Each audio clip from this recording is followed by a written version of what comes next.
All right, guys, we are going to work through free response question set 2. So remember, you can do this, you can print it, or you can just do it on your own paper. So part A says, is g of x continuous at 0? Use the definition of continuity to explain. So first thing for continuity is that g of 0 has to exist. So when I look at my equation, I can see that my equal to is on the bottom, which means that I need to plug it into the bottom. 6 times 0 squared is 0, plus 1 is 1. So do I have a y value at 0? Yes. Step number 2. I need to find the limit as x approaches 0 from the left of g of x. And then I need to find the limit as x approaches 0 from the right of g of x. Now, keep in mind, I already plugged in down here and I got 1. That's my right-sided limit. So all that I need to do now is take my 0, plug it into the top. So that'd be e to the 2 times 0, which is e to the 0, which is 1. So my left side limit is 1, my right side limit is 1. That's great. So then part 3 would be that g of 0 has to be equal to the limit as x approaches 0. And so remember, g of 0 is 1. We found that here. My limit as x approaches 0 is 1 because both of these were 1. Well, then are those the same? Yes. Therefore, g is continuous at x equals 0. Okay? All right, go down to part B. Find all possible values of x for which g of x is 7. Okay, so think about it. You have this graph here, right? Yeah, I'm just going to kind of sketch what it would look like. So e to the 2x is going to be something like that, right? And then it's going to cut off because that's what e to the 2x looks like. Then after that, x squared plus 1, okay, is going to be a parabola. It opens up. It starts at positive 1. So, and we already know that it's connected here because we determined that it's continuous. So that means I'm going to have a connection here and then 6x squared plus 1. And then this is e to the 2x. Okay, so that's kind of like what my piecewise function looks like, is I have my e to the x on the left side. I have my 6x squared plus 1 on the other side. So it says determine the possible values where g of x is 7. Okay, so think about 7 is here. So which side of the graph, or both, is going to hit y equals 7? Okay, well, think about e is not going to hit that.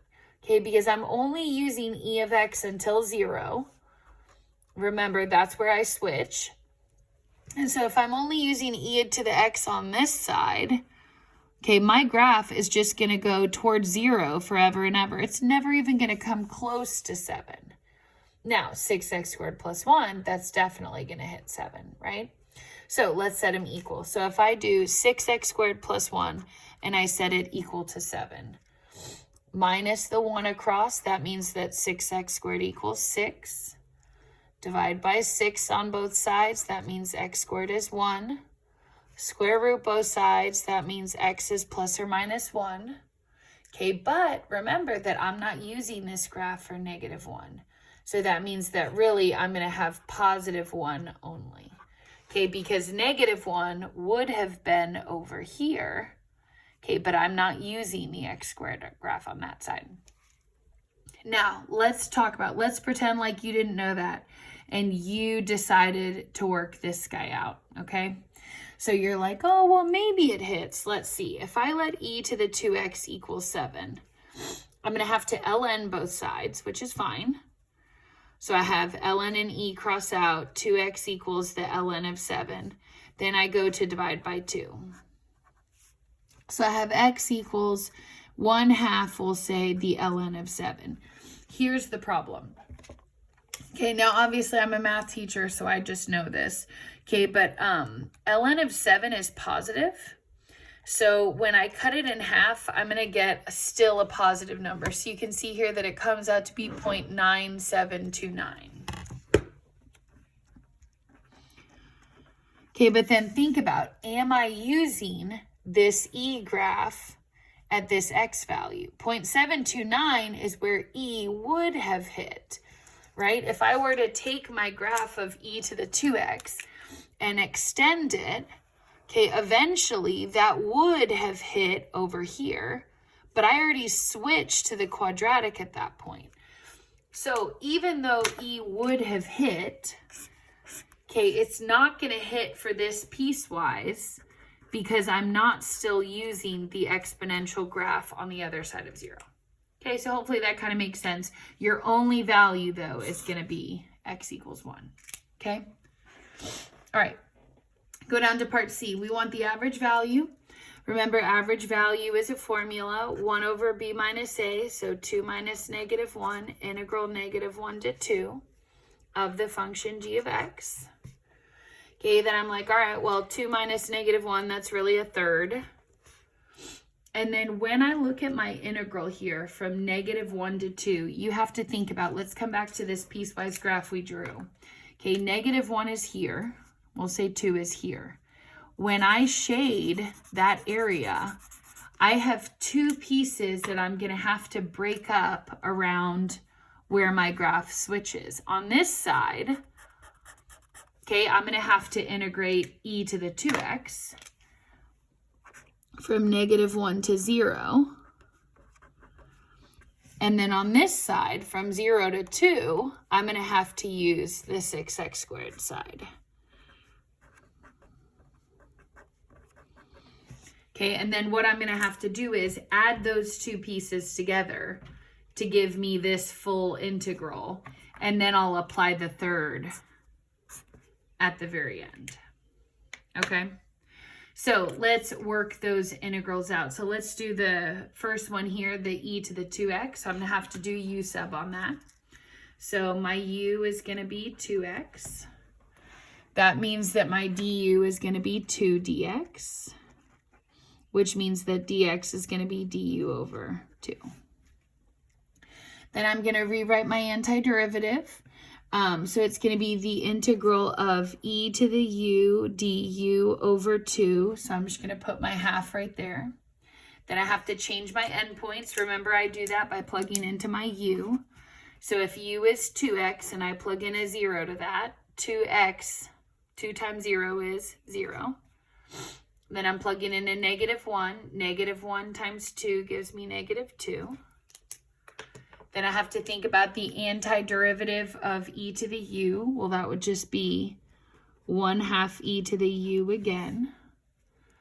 Then I'm going to plug in 0, negative 2, and then I'm going to subtract.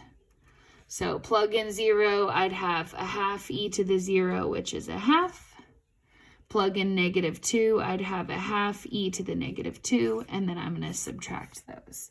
So this first integral is 1/2 minus 1/2 e to the negative 2. Okay? Now I'm going to work out this integral. Now notice this one's going to be nice and easy. Don't need any u sub or anything crazy like that. So my antiderivative, okay, x is going to bounce up to be an x cubed. Then I have to divide that 3 on the 6. That gives me a 2 plus. Then the antiderivative of plus 1 is now a plus x. Then I have to plug in my endpoints, which were 2 and 1. Okay, so capital F of 2 is going to be 2 cubed, which is 8. Multiplied by 2 is 16. Plus 2 gives me 18. And actually, real quick, I'm just realizing I made a mistake on this. Where should this integral have started? 1? Okay, no, it should have started at 0, right? Because I'm using 6x squared for this entire chunk of the graph on this right side. So I'm going to change this bottom one. That should have been a 0. Okay, so I have 2 times 0 squared. That's 0. Plus another 0. Okay, that gives me 0. Then I'm going to do top minus bottom. So 18 minus 0 gives me plus 18. And then remember, this is the sum of the two areas, but because I had that 1/3 in the front, I need to just remember to apply that to everything. Okay, and I would not try to work that out further. I would leave it just like that. Okay. All right, last part, part D. Part D says, is g of x differentiable at 0? So the first thing that you should know is that in order for a graph to be differentiable, it has to be continuous. Okay, however, we already proved that in part A. So I'm going to put g of x is continuous at x equals 0 as shown in part A. Okay, so I'm not going to redo all of that work, but if I hadn't literally just done that, I would have to prove that, okay? So what I have to prove next is I need to prove that the limit of the slope from the left and the right are equal. So I'm going to do that by developing a piecewise function here. So I have e to the 2x on top. So I need to take the derivative of this part of the piecewise function. So if it's e to the 2x, the derivative of that is e to the 2x times 2. Remember, that's your chain rule. Next, I need to take the derivative of my piecewise on the bottom, which was a 6x squared plus 1. So the derivative of that, my 2 multiplies down on my 6, gives me a 12.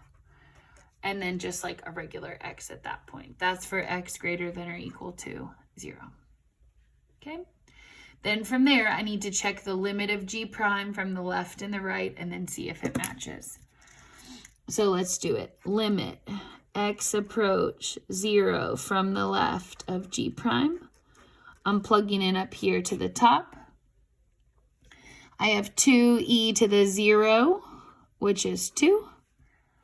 Then I'm going to check the limit from the right. Remember, this is of g prime of x because I'm trying to check differentiability. Plug that in right here to 12x. 12 times 0 is 0. So think about, does that end up coming out to be differentiable? Okay, my left limit was 2. My right limit was 0. So my answer would be that it is not differentiable. Because left, right slopes are not equal. Okay, and so let me just try to kind of like make a connection here. So do you remember how we had drawn this graph earlier? So think about, does this make sense with our graph? Hopefully the answer is yes. Here's what I mean by that. If I'm trying to take the slope of the graph from the left side, the slope came out to be 2. So that means that if I come up to my graph here and I draw in a tangent line, okay, the slope at this point from the left side as I trace it has a slope of 2. Okay, but now think about what happens as I approach the slope from the right side. As I come in from this side, 6x squared plus 1, what happens? I get to the vertex. And what's the slope at the vertex? Okay, 0. So my slope from the left is 2. My slope from the right is flat. Well, that ends up giving me, okay, remember, starts with a C. Think of the word. What is it? It's a cusp. Okay. And then I did add this part to the question and I made a typo here. It should say use the definition of differentiability to explain. Okay, so you could not say, oh, well, it's not differentiable because there's a cusp.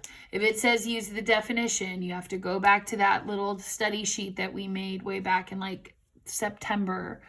Okay, and then look at that. Okay. All right, next question. Okay, so we have our relation here. It says find the slope of the line tangent to the curve at any point. First thing you should notice about this is that your x's and y's are all mixed up together. That means that you are doing implicit differentiation. So let's take the derivative of y cubed. Remember, slope means that I need the derivative. So y cubed, the derivative would be 3y squared dy dx. Then I move to this second term and I'm going to need product rule. Now remember that we've talked about when you have a negative xy, you need to include the negative in the first part of your product Okay, so don't let your u just be x. Your u is negative 1x, right? And then your v is y. So if u is negative x, u prime is negative 1. V is y, v prime is 1 dy dx. And then I can write my product rule. So it would be minus 1y and then minus x dy dx. Now, the other side was a 2, but if I take the derivative of 2, that should be a 0 at that point. Okay, then from there, anything that does not have a dy dx is going to have to relocate to the other side. Specifically, that's my minus 1y. So I'm going to add that across to the other side now to be a positive 1y. And then on the other side, these both have a dy dx, and I can factor it out. So I'd have a 3y squared and a minus x. And then remember to solve for dy dx, I'm going to divide that to be on the bottom.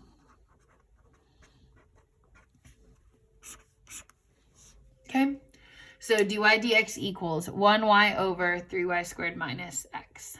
Okay. Also notice too, it says find the slope where? Find the slope at any point. That's why I'm leaving this as an equation, because I can plug in whatever point I want and find the slope there. Okay, part B. Find the coordinates of all the points on the curve where the line tangent to the curve is vertical. Okay, vertical means that I want an undefined slope. So think about, if I want an undefined slope, then I need the bottom to equal 0. Okay, because if I have a divide by 0 in my equation, then that's going to make the slope undefined. So the first thing I'm going to do is I'm going to let 3y squared minus x be equal to 0. 3y squared minus x, that's the bottom of the slope here. I'm going to set that equal to 0. I'm going to take my minus x, I'm going to add that across. So I have 3y squared equals x. And then I'm going to take that and I'm going to sub back into the original equation. So if I know that y cubed minus xy equals 2, then I'm going to take this 3y squared, I'm going to plug it in where the x is in that spot. So now I have y cubed minus, my x is a 3y squared multiplied by another y equals 2. We'll then multiply those guys together. 3y squared times y is really 3y cubed. Okay, well then 1y cubed minus 3y cubed, that's negative 2y cubed. And from there, I can divide by negative 2 on both sides. So I have y cubed equals negative 1. And then at that point, I can take the cubic root of both sides. And remember, you can't square root a negative, but you can cube root a negative. So if it's negative 1 and I cube root it, that means that y is negative 1. Now, what if it was a square root? Well, then I would say, oh, there's no vertical tangent, right? This never happens because I can't take the square root of negative 1. Okay, now let's go back and reread, see if we answered the question. Find the coordinates of the points where the tangent line is vertical. So y equals negative 1 is not coordinates of a point. That's only the y value. So I need to go back and find the x value, which is where this comes in right here. Remember, x equals 3y squared. Well, then if my y is negative 1, I can square that and multiply by 3, and I get 3. So my ordered pair would be 3, negative 1. That's where I have a vertical slope.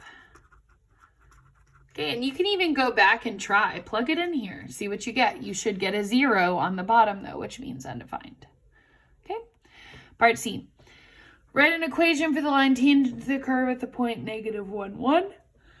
Okay, so that means that we already have the point, but we need the slope. So remember, for the slope, I'm going to do dy dx at the line 1, negative 1. Oops, I wrote that backwards. Negative 1 is the x, positive 1 is the y. So I'm going to come back to my answer from part A. It was 1y, which is 1 times 1, over 3y squared and then minus x, which is minus a negative 1. So 1 times 1 is 1. 3 minus a negative is plus 1. That gives me a 4. So my slope is a 4th. Then it says, write an equation for the line tangent to the curve at that point. Okay, that means that I just basically need to take the point that they gave me right here. The slope that I found, notice that it's labeled. Okay, we want to make sure we're labeling. And then we're going to write the equation. So it'll be y minus 1, a 4th is my slope, and then x plus 1. Okay, that would be the equation of your tangent line. Okay, part D says, evaluate the second derivative at the point on the curve where x is negative 1 and y is 1. Is the tangent line above or below the graph around that point? Explain your reasoning. Okay, so the first thing that I'm going to think about is d squared y dx squared. That is the second derivative. So remember that dy dx is this. Okay, we found that in part A. So if I want the second derivative, I need to take the derivative of that again. And then hopefully you can tell that's going to need the worst rule of all time. Okay, quotient rule. So the top is going to be y. The bottom is going to be 3y squared minus x. Okay, then the derivative of the top is going to be the derivative of y, which is dy dx. The derivative of the bottom is going to be the derivative of 3y squared minus x. So 2 times 3 is going to give me a 6y. Don't forget the dy dx. And then minus x, the derivative is going to be a minus 1. Then from there, remember, your derivative is ho d high minus high d ho. So I'm going to do that now. So d squared y dx squared equals ho d high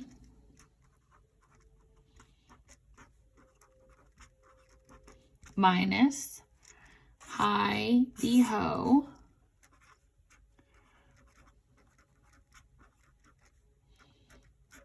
over ho squared, which is 3y squared minus x squared.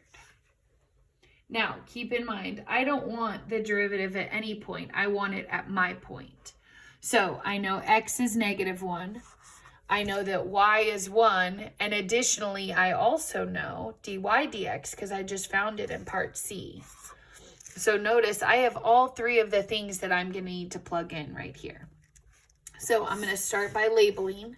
So this is going to be the second derivative at the point where negative 1, 1 is what I'm using as my ordered pair. And now let's plug in piece by piece. So 3y squared minus x. So 3 times y squared is 1 squared. Minus x would be minus negative 1. So we'll do 3 times 1 squared minus negative 1. I'm going to change that to a plus. And then dy dx was a 4th minus. My y is a 1.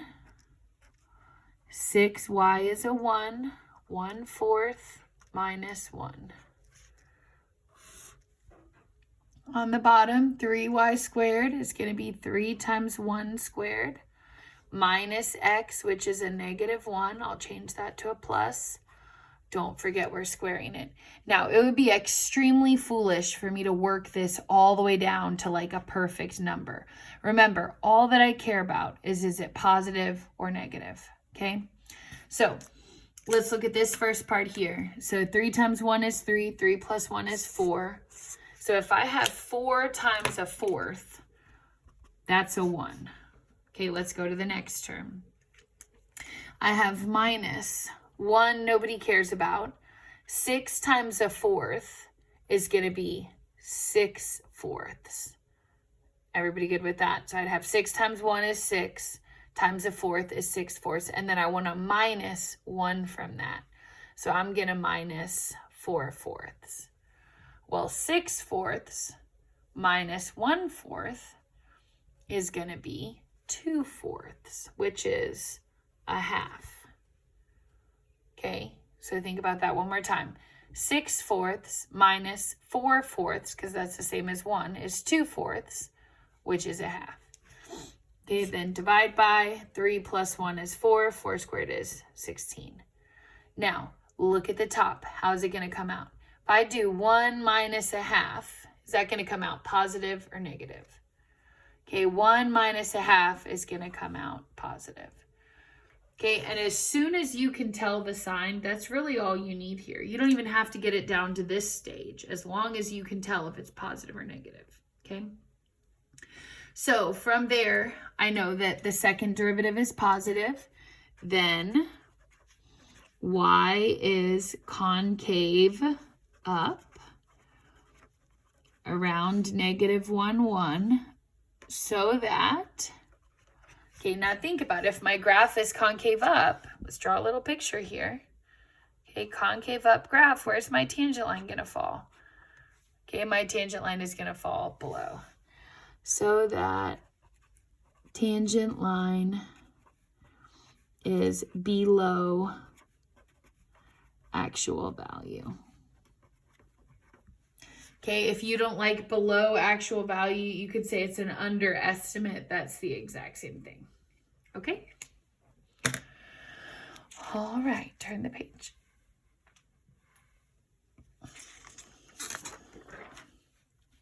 All right, next one, we have a graph of f prime. Okay, then it tells you have horizontal tangents at -1, 1, and 3. So I'm flat here, here, and here. Then it tells me the areas of the regions bounded by the x-axis in the graph of f prime on -2 to 1 and 1 to 4 are 9 and 12. So 9 is the area here from -2 to 1. And then 1 to 4, the area is 12. So that's basically telling you like how big each of those two pockets are. Okay? All right, so part A says we want to find relative maximum. Okay, so just go back to the derivative or the definition of that. What's the definition of a relative maximum? Okay, well, a relative max is going to be anywhere that f prime changes from plus to minus. So I'm going to put dots on my critical numbers. 1, 2, 3. Okay, remember that it has to pass through the x-axis from plus to minus. So I see positive to negative happens at -2. Now, 1 is going to be a neither, because notice it doesn't pass through the x-axis. And then 4, if my graph kept going, it probably would have been a min. But since it's at the end of the graph, you don't actually really know. But it doesn't ask you that anyway. So part A. I have a relative max at x equals -2 because, not g, f prime of x changes plus to minus. Okay, it changes from positive to negative. That's the definition of relative maximum, so we're good. Okay, part B. Part B says, on what intervals contained from -3 to 4 is the graph concave down and decreasing? Now, the first thing you have to notice is I want to know when f is concave down and decreasing. This is not a graph of f. This is a graph of f prime. So here's what I'm going to write out. Okay, f is concave down when, and then I'm going to put f is decreasing when. Okay, but again, this is not a graph of f. This is a graph of f prime. So if f is going to be concave down, then f double prime of x is going to have to be negative. Okay? And then f is going to be decreasing when f prime of x is negative. Okay, so now let's think about the graph that I'm looking at. If this is a graph of f prime, then f prime is going to be negative when it's below the x-axis. Graph shown is below the x-axis. Okay, and then f double prime think about the relationship there. If this is f prime, f double prime is the slope. So I'm going to put graph of f prime shown needs to have a negative slope. Okay, and so then think about, I'm looking at my graph here. Okay, well, if I want to be below the x-axis and have a negative slope, then we can find that in two places. Okay, the first one that you should notice is going to be here. I'm below with a negative slope from -2 to -1, union, and then also from 1 until 3. Okay. And then it says, give a reason for your answer. So I'm going to say, because f prime of x less than 0 and f double prime of x less than 0, which is the slope of f prime. Okay, something along those lines. You just want to make sure that you've explained it to where they know that you didn't just guess. Okay, part C. Find the x-coordinates of all the points of inflection on the graph of f. Give a reason for your answer. Okay, so remember that points of inflection occur when f double prime changes sign. And then remember that f double prime is the slope of f prime graph. So if I'm looking at a graph of f prime and all I need is the slope to change, then I'm going to put x's wherever that happens. So I can see that at the beginning of the graph, my slope is downhill. So negative, negative, negative until here. Then at that point, my slope switches to be uphill until here. Then I notice my slope is back to downhill until here. And then from 3 to 4, it continues to be a positive slope. So I have 3 points of inflection. So then I'm going to put those occur at x equals -1, 1, and 3. Okay? And notice I'm giving my reason right here because f double prime changes sign, okay, which is the slope of the graph that I'm looking at. Okay, part D. Given that f of 1 is 3, write an expression for f of x that involves an integral. Then find f of 4 and f of -2. First thing I notice is that I'm given f of 1, and I want f of x. Also notice that this is a graph of f prime, which is the derivative of that. This is a version B.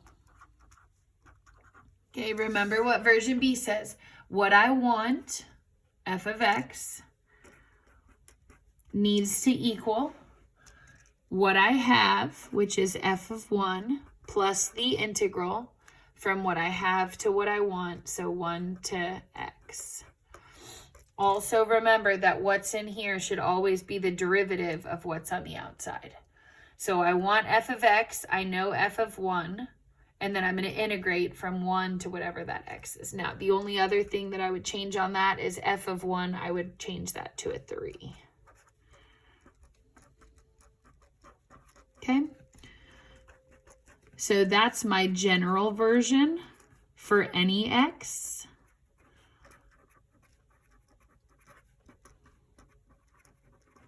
Okay, because it says, given this, write an expression for f of x that involves an integral. So I did that. Then it says, find f of 4 and f of -2. Okay, so now let's use our general version, the version B, to find those. So let's do f of 4 first. So f of 4 is going to be 3 plus the integral from 1 to 4 of f prime of x dx. Okay, I literally just took this equation that I just wrote, and then I'm replacing where the two x's are with a 4. So it's f of 4 equals 3 plus the integral from 1 to 4 of f prime. Now remember that the integral from 1 to 4 of f prime, that's area of the graph that I'm looking at. So let's come up to my picture from 1 to 4. Okay, and remember that at the very beginning, they told me the size of this pocket. Okay, how big did they tell me that it is? They told me that it's 12 units. So am I going to add 12 units to 3 and get 15? Okay, answer is no. You're going to do negative 12. Think about why. My area is below the x-axis. Okay, that means that my 12 is actually negative. So I do 3 minus 12, which is negative 9. Okay, then they asked me to find f of negative 2. 3 plus integral 1 to negative 2 of f prime of x dx. And then I'm like, okay, cool. Well, 1 to negative 2, that's the other pocket of area that they gave me, right? Negative 2 is here, 1 is here. They told me that area is 9. Okay, but should it be positive or negative? Well, it's below the x-axis, so it should be a negative 9, right? So 3 plus negative 9. Okay, wrong. Why is it wrong? Because even though this area is below the x-axis, okay, which would normally make it negative, it's also backwards. That's going to switch your negative 9 to be a positive. And 3 plus 12 is, or 3 plus 9 is 12. So that's because my area is below and backwards. And remember, those double negatives are going to essentially just like cross each other out to make it positive. Okay? All right, we got one more question left. Go ahead and turn the page for me, please. One more question left. Okay, so you have a function g, okay, it's given to you right there. And then it says find g of 3. Okay, so first question, hang on one sec, I gotta plug my thing in so my video doesn't die on me.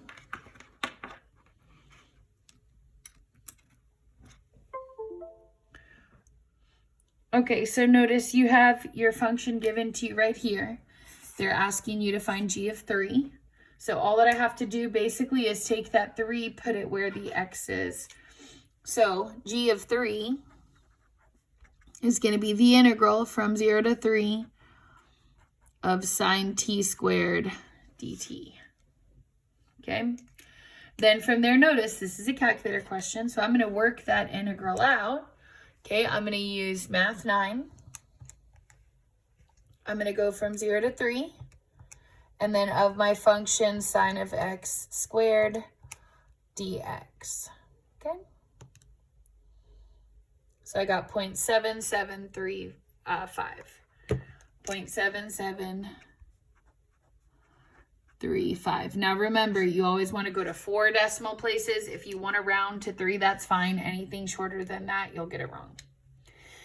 Okay, part B says, on which interval is g decreasing?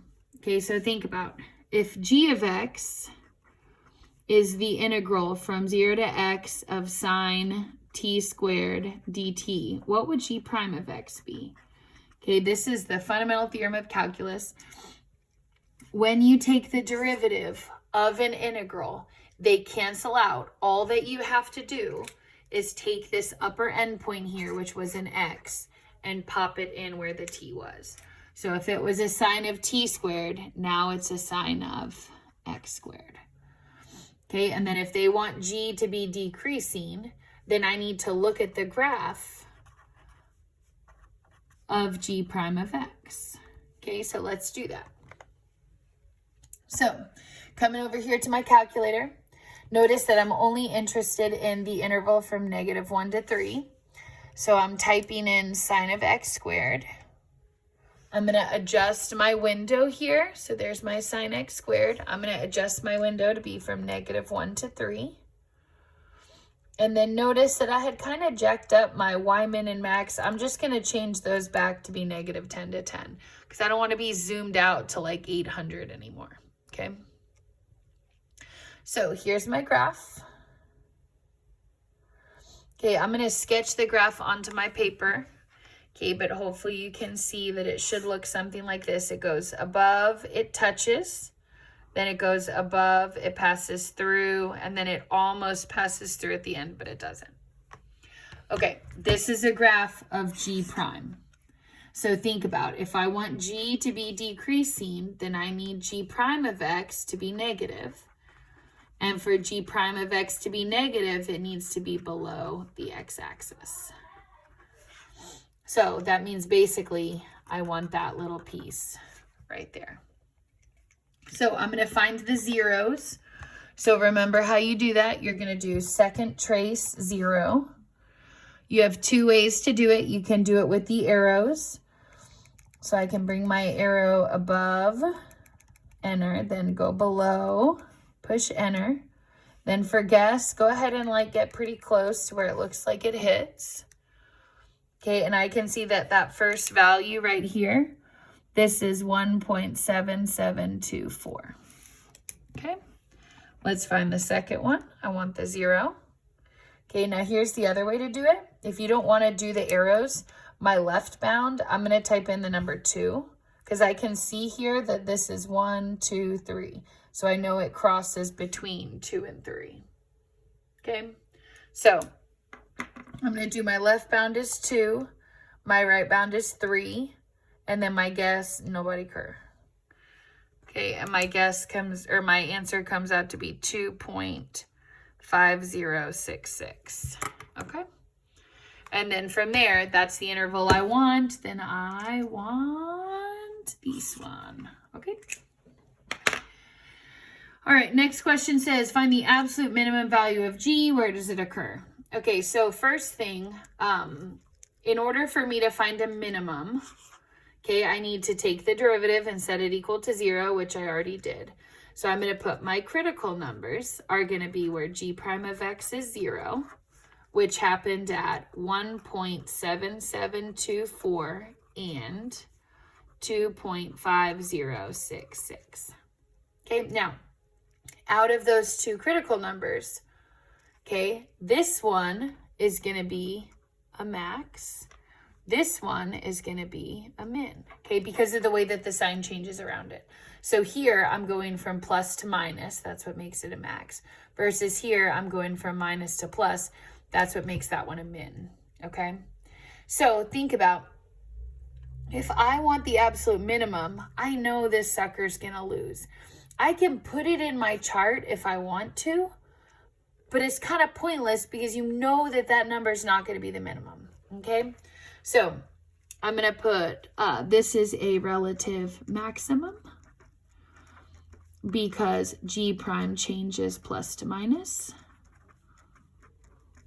This is a relative minimum because g prime of x changes minus to plus. Okay, so out of those two, I can say, okay, well then I want to keep 2.5066, but I don't care about 1.7724. Okay, then from there, notice this is a relative minimum. If I want an absolute minimum, I have to do a candidate's chart. So what goes in the candidate's chart? Let's do it right here. Okay, x and g of x. My endpoints, which are -1 and 3. Those were given to us at the very beginning.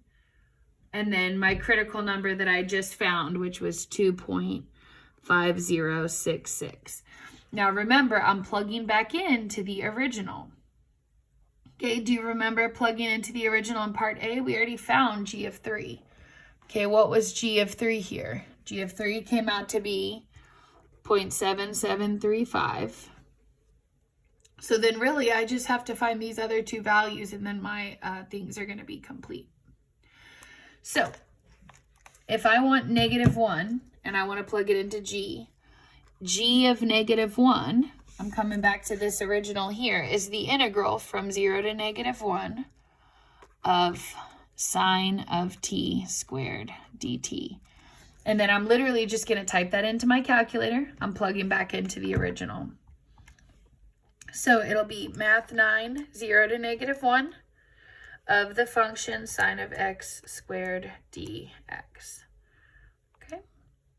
Now, notice it came out negative. That's because your integral is backwards, right? Okay, so we already knew that though. 3, 10, 2. Okay, now I'm going to do the exact same thing for my critical number, the 2 point whatever, 5. So 2.5066. Okay, so I just took that upper bound and I just changed it to where now my integral for g is going to be from 0 to 2.55. That one came out to be 0.4304.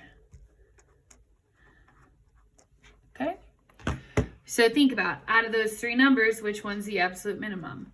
Okay, well, obviously it's this one. So I would say the absolute min is negative 0.3102, and it occurs at x equals -1. And notice the two questions that they asked here. They said, what is the minimum and where does it occur? So I'm answering both of those in this sentence. The minimum is the -0.3. It occurs at -1. Okay, last question, find points of inflection. Okay, keep in mind, we already have the graph of G prime. Okay, we sketched it right here. It went kind of like that. Okay, this is a graph of G prime. Okay, it's still typed into my calculator. So if they want me to find an inflection point, okay, well, that's going to be where the slope of this graph changes sign. So if I'm looking at my graph, I can see I have a negative slope until, bam, right there. And I have a positive slope until, bam, right there. And I have a negative slope until here. And then a positive slope until I think the graph, yeah, it did actually turn. So I have a fourth one there. Okay. So I have 1, 2, 3, 4 points of inflection. Now to find them, let's look at our graph here.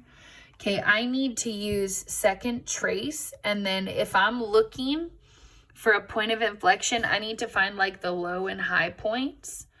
So remember that in your calculator, that's going to be your mins and maxes. So this first one, to find it, I'm going to have to do second trace and then choose the minimum. Then I'm going to go a little bit to the left of that first hump. Hopefully you can see my cursor's kind of moving. It's right here. Okay, I have to go to the left of that hump. So see, it's over here on the left side, enter. Then I'm going to go to the right side of that hump over here, and then I'm going to push enter. It's going to ask me to guess. I'm just going to go back close to where it looks like the hump is. Okay, negative 1.69 e to the -6, that's the same as 0. So this one is x equals 0. Okay, here's why. Negative 1.69 e to the -6. What that means is to move the decimal 6 places to the left. So if I move that 1, 2, 3, 4, 5, 6, I'd have negative 0.1, 2, 3, 4, 1, 2, 3, 4, 5, and then 6, 9. So think about, if I'm taking my decimal and moving it 6 places to the left, as far as AP is concerned, that's a 0 because I only go to 4 decimals anyway. Okay, so 0 is my first one. Now this next one, I'm going to have to use the max feature on the calculator because it's the highest point. So second trace, come down to the maximum. Then I'm going to go a little bit on the left side of the hump. So you can see the top of the hump is here. So I want to be a little bit on the left side of it. Push enter. Then I'm going to come over a little bit to the right side of it. Push enter. Then it's going to ask me to guess. I'm going to come back to right here and push enter. So I got 1.2533. Okay. Let's find the last two real quick. Now, the other thing that I'll add is probably on the AP test. Okay, since we're not in school, several of y'all don't have calculators. It is most likely that they're not going to do a calculator question like this, just because it would make a pretty unfair advantage to kids that have their own calculators. So probably you won't have to know how to do this, but I mean, you already should since we already taught it, right? Okay, so my last little hump there, I did, left side, then right side. Left side, right side. And then middle. So it looks like it hits at 2.802. Okay. All right. Good job. So you are sending pics of these two FRQ sets just by Friday. And then also you can continue to work on your progress checks if you need to do that. Ask me for help if you need it. Have a great day.